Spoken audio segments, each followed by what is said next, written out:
Don't think it's your boy Ink. Hope you guys are doing fantastic. Welcome to another episode, another chapter, another review of Child Play number 2. Review number 2 at Rhymes, like Rick Rhymes.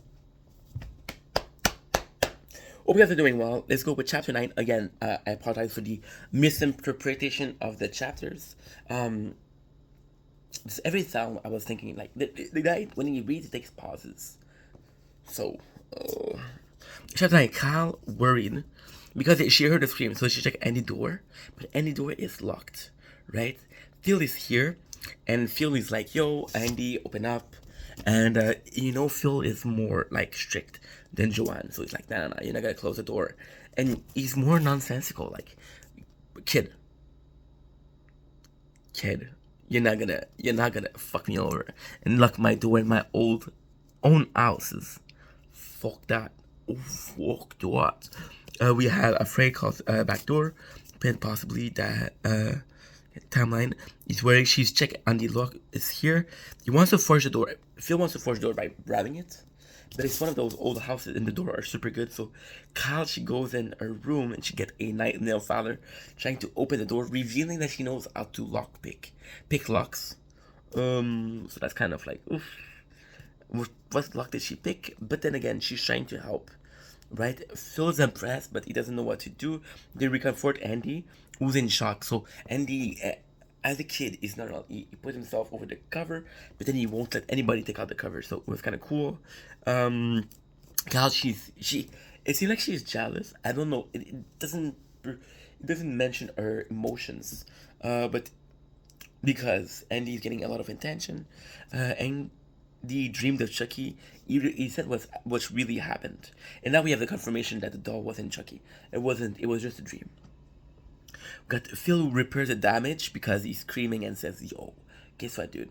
This store is gonna keep cost me $50." And again, back then it was a lot of cash. We're going back to Chucky. Chucky, he knows Andy is living here because possibly heard his voice, right? There, Chucky hear the whole conversation. So Chucky was there, and the whole conversation is Joanne, Phil, Kyle. What I don't say is that Joanne was shaking her head, right? And she's like, "There's a lot of problem, Andy." Um. So yeah. So, Jockey, did I skip some shit? Okay. Andy is living here. Chucky hear the whole conversation. Phil, he's mad at Cal and the whole conversation. Andy, Joanne, mad. Andy locked the door because he was afraid. Cal, she laughed because like this kid's crazy, right? But then again, it's kind of, this the fact that she laughed and she thinks that Andy's crazy comes into play because okay, I'll tell you next chapter. So yeah, so we got that. Love Joanne. She's scared. She's scared for Andy, and it's the first time she. Oh, this is later on. Sorry. I read it. I should do it right away, but I'm working, so I can't. Right after I listen to the chapter, but I can't. Right. We have the when Chucky when he see Cal, she says, "Oh fuck, she's looking good," and Chucky always wanted to kill female victims. So when he sees Kyle, he thinks about all the victims he killed, and he's like, "Yo, she's a good one." So possibly his first victim would be Kyle, right? Um, Already Joanne, she's already in love with Andy. She's like he's too cute of a boy to be afraid. Uh, but Andy he misses his mom, and I mean it sucks for Joanne because okay, understandably, he hasn't been there for a while. He hasn't been there for a long time, and she's not his mom, but she's still trying her hardest, and to reassure him, and Andy to tell her I miss my mom.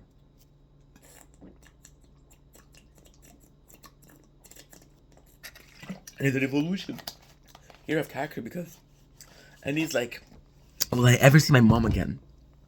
And John tells him, yes, you will. But it's an evolution character because Andy's starting to doubt his conviction, his certainty of seeing his mom again was more clear in the previous chapters. And here is the first couple of times where you see it crack. Kyle and Andy, Joanne met Andy locked the door. Kyle left. Chucky take up his female, but Andy misses mom. Reassure him. Plus she gave him a hug. I wrote down plus a hug, right? And he's happy. It's the first time in a while since she's seen a smile.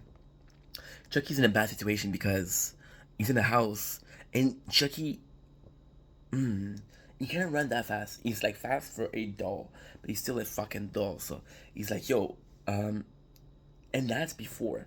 That is fucking great. It's before Chucky knows it's Tommy. So we think he knows his dad. He knows he has to hide because if they find a good guy doll and they never had a good guy doll, what the fuck is it doing here?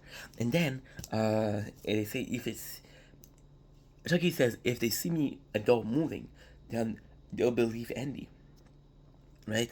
So we got that. We got this. Um, Chucky's in a bad situation and need sneaker refer to good guy shoes. Okay.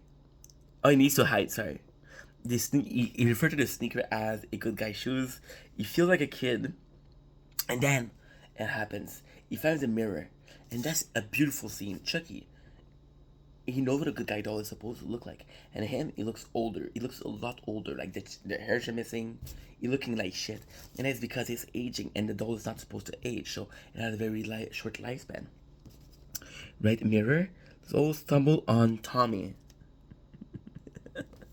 Yeah, you saw on the duel, and oh my god, this moment is fucking. I love Chucky, dude. I love Chucky, and admittedly, I'll be fucking honest. Okay, time for honesty. Admittedly, I haven't listened to Chucky or I haven't watched a Chucky movie in a couple of years. Admittedly, I forgot how much I loved him, and it took him one word, one sentence to fucking make me love him again. He made the noise, and Chucky he slapped Tommy's face, even though it's a doll, and he said, "Shut up, bitch," right? So it's kind of cool because again, he's insulting the doll. It's like, God damn, what is a whiny voice? And you gotta and Slasher, 80 Slasher podcast. There's an amazing Chucky voice. I really feel like I'm there. So it's kind of cool. Again, he slapped Tommy, which is a doll, but Chucky's a fucking psychopath. So slapping a doll, there's nothing there. So he's like, I love you guys. Peace.